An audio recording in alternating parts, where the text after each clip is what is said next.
Welcome to Bold Talk series where creativity, leadership, ideas, innovation come together. My name is Epi Ludvik, and today I have a privilege to have a short one-on-one conversation with Mostyn Thomas, Senior Director of Security for EMEA region at PAX 8, combining deep cybersecurity leadership with the mission to make digital safety more accessible and human-centered. Mostyn, great seeing you, and welcome to our Bold Talk series. How are you? I'm very well, Epi. Thanks, and thank you for inviting me. Pleasure to be on here. Looking forward to it. Fantastic. Well, Mostyn, you have some really interesting background, and wanted to start first with a decision and a moment decision in your early careers that led you to a current role as a director of EMEA at PAX 8. And how did those experiences influence your leadership style in the cloud and cybersecurity space? Interesting, I think. I'm not the only one. Is the fact that lots of people I speak to have come from so many different varied backgrounds. So not a traditional route, probably, but I don't think there is a traditional route, but maybe not. So I started my own MSP back in 2001. So I sort of understood the channel when it was just about a channel. So did that in the MSP space and moved on to cybersecurity. So I guess a lot of my leadership style was around running your own business, running a shop like that, which is different to PAX 8. But PAX 8, we have to relate to people just like I was. So when we're dealing with our partners, it's really, really important to understand and empathize with their problems, issues, and opportunities. I think I bring that to the role, definitely. And obviously, I've managed teams. I've managed a lot of technical people and salespeople in that role, as a reasonable sized MSP.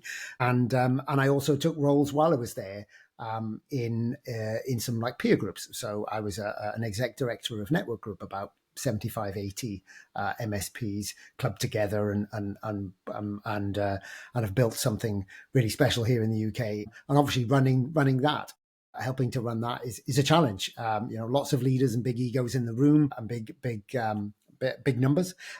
So that learned an awful lot there as well around how to manage more senior people and how to do that. So quite a wide, varied background. And before then, I worked for Panasonic in Cardiff for the electronics firm. So I had the sort of Japanese style of management education, really, which is continuous improvement. Learned a lot there in my period there as well. So I guess, like a lot of people, nothing special really. We all come from a blend of backgrounds. So sort of electronics and MSP and a bit of leading some leaders, I guess. Nice. Well, you also have founded your Astrix, I assume is kind of boutique shop for a consultancy. Is that correct? Yeah, that's correct. Yeah, we're a cybersecurity consultancy really based, and most of our customers are MSPs. Not surprised really, because we really, really know that market. So yeah, absolutely. It's around certification, compliance, and some pen testing and security. Yeah, not exclusively for MSPs, but that's our sweet spot. We know those guys and we know how they function and we know what they need. More importantly, I think that's missed quite a lot in cybersecurity nowadays. There's a lot of solutions out there, but they don't necessarily fit what people actually need. Yeah. Yeah, the importance of knowing like what they really need is like checking like going to a doctor, right? And so kind of going through a thorough check. It is very important. Now, what makes this platform, talk about PAX 8? What makes this platform model especially powerful in addressing modern cybersecurity needs? I know it's wide, cybersecurity it's really wide, but what makes this platform more model more special? I think being a marketplace, lots of things. Like it's a combination. It's not just one thing. I think, but that combination is a great combination. So availability. You can interface with the platform really well. So if you want to buy anything cloud based, security based, it's easy to action that and to buy and interface with that. But so much more. So all of our vendors and what have you, our team here at PAX 8 are able to train and enable you on that. Even more important than that, I guess, is our teams here are able to listen to you, understand you, and say, this vendor would work for you. This vendor, probably not so much. We're really honest about those things. I think one of our many of our partners would come back and say that's one of the great strengths of Pax8 is not only does our platform deliver efficiency and cost savings, but it also is honest. Our people are honest, and they will say, I wouldn't go this way, I would go this way because it will suit your clients better, it will suit what you're doing better, and we can train you on how to do that. So many different facets really of how Pax8 can help with that security posture. And I like to think I'm part of that myself. I've got a great team. And of course, we have an amazing senior leadership team, of visionaries, of industry experts and titans who've built leading edge solutions in the cloud place over decades. So they've got a great track record. When they're looking into the future, you believe them because they've been there and done that stuff. Nothing without a good team. Indeed, absolutely. So having that leadership, even for the partners who may be somewhat removed from that, they've got that confidence that the direction is correct. And we're looking at the market and going, we think you need to go in this direction. So that whole mindset leadership around security, I think, is something that we bring to the party in plenty. And we choose our vendors based on that as well. They will fit that sort of ethos. Not an easy answer to that one, because IT and tech is not an easy answer to anything really, particularly not cybersecurity. But I think that combination of really, really good sorted solutions is our great strength. Yeah. So when you think about it, look at the large companies, right? So they kind of figure out their technology stack for almost everything, cybersecurity and so on. But then when it comes to mid-sized businesses and small businesses, that becomes a bit challenging. And so in a world of flooded tools and vendors, how do you define what best-in-class security that really means for these businesses? That's a really good question. And I think one thing is, for larger companies, it's harder in some ways and easier in others. Most large companies, things don't change really quickly. So as a tech team, you can plan ahead and do things. Small business, things change really quickly. So if you're looking after small mid-market business, what works today doesn't work in 3 months because they're going to pivot and change things because they have to. That's the nature of their business. That's what they do. So you have to be agile as a provider for them as well. So that's the first thing, really. I think the point you're trying to get at really is that what we do is we try to understand what's coming next, understand what's happening with those businesses. It's what are we trying to achieve? So we try to build on frameworks, for instance. So a lot of our security products are built with the CIS work in mind. In other words, you've got something to tether to. You've got something to say, I'm missing in this area. How can you help me? So we try to build everything that we teach and we tell to our partners around a framework of sorts. Here in the UK, we've got Cyber Essentials, but we also know the CIS controls. Our sort of one that we tether to is CIS, and then we map away from that. So I think by using standards and compliance as a baseline to understand what's going forward, you can have some rules to play by. The enterprises do that, and they can do it because they've got much less fluid systems going forward. For systems they're doing. Whereas when things are moving quickly, at least you can have a constant of a framework or compliance, and you can work your solutions out to that. Best in class. Well, I like to think of best in class is, what's effective. We do that that's what we do here at Pax8. We research things. We don't take vendors on board that are not fit for purpose. So by de facto, really, they are best in class. They're doing the best things. They're doing cutting edge, or they're doing the basics really, really well and efficiently. But I like to think best in class is I listen to a lot of our partners, understand what they're doing and see what's working effectively for them. And if that's working effectively for one partner, that's probably best in class. So let's tell the other partners what's affecting or what's not working. And I think a large part of my role and a number of us here at Pax8 is to listen to our partners as well as to sell to them, if you know what I mean, is to listen, understand what's working, what's not working for them, and how we can tailor that. So that's how we build best-in-class solutions, by listening to our partners and what's really working, and listening to what they want and supply something that actually fits. Many other routes to market are just, we have this, buy this, please. And that's just not how we work. Community is running deep through Pax8.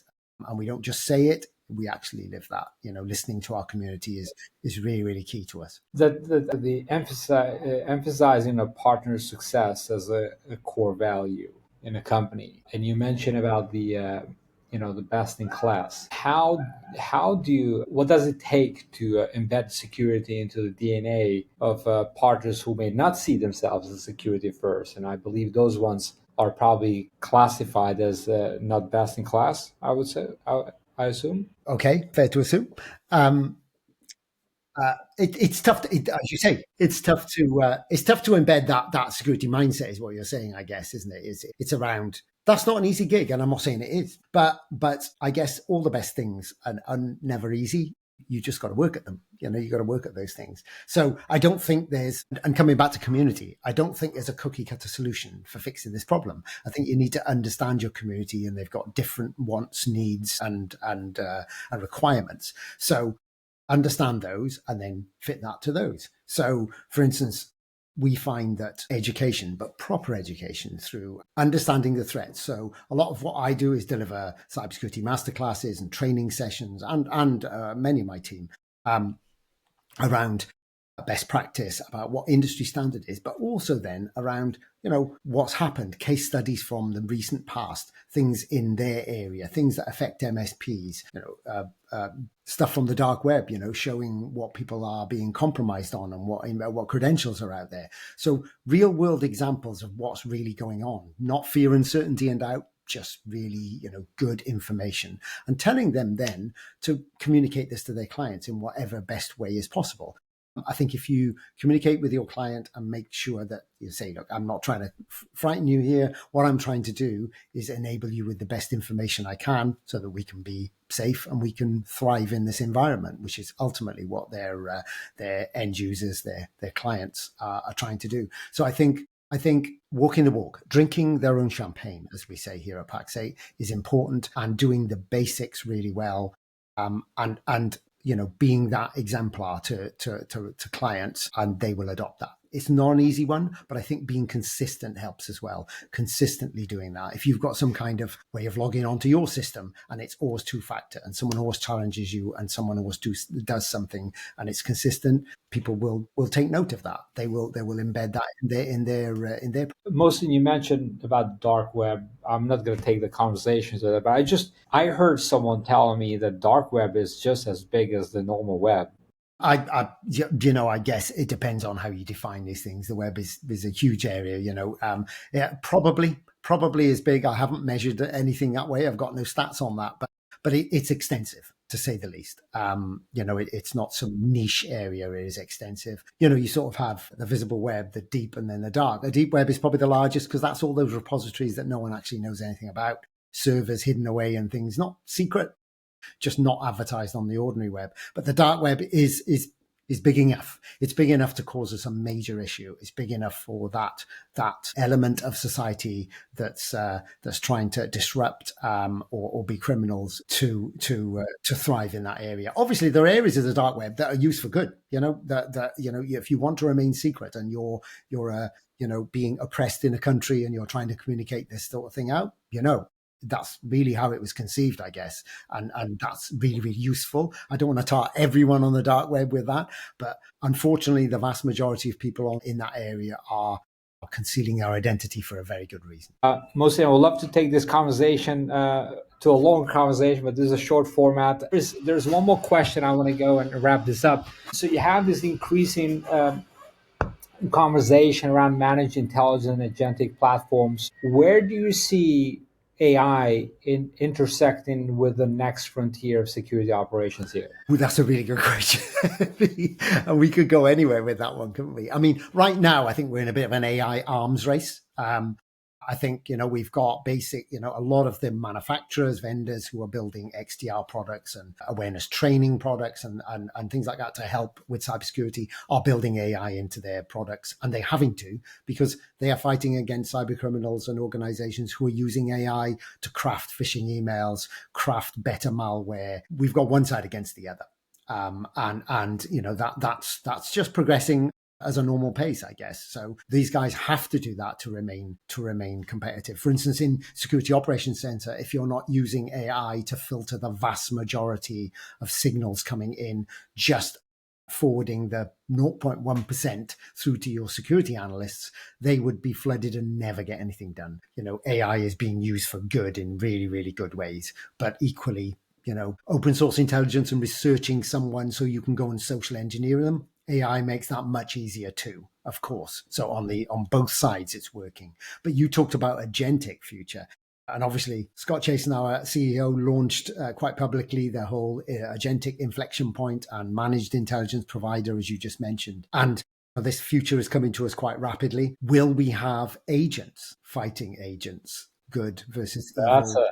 That's a good question. I don't know the answer to that question, but I think that it's a distinct possibility. I think that whole it being used as a proxy, as it were, for the cybersecurity fight, as opposed to being direct, a definite possibility. And could we use agents in our daily life to check up and protect things? Yeah, almost definitely we could. Absolutely. Again, it will just be an arms race, as any technology is, equally good and equally bad, I believe. So I think that's where we're going. And I think for MSPs, they need to be aware of that, and they need to be aware of how they're going to use that and how they're going to, not only to make their customers amazingly productive and dream bigger, but also to keep them safer.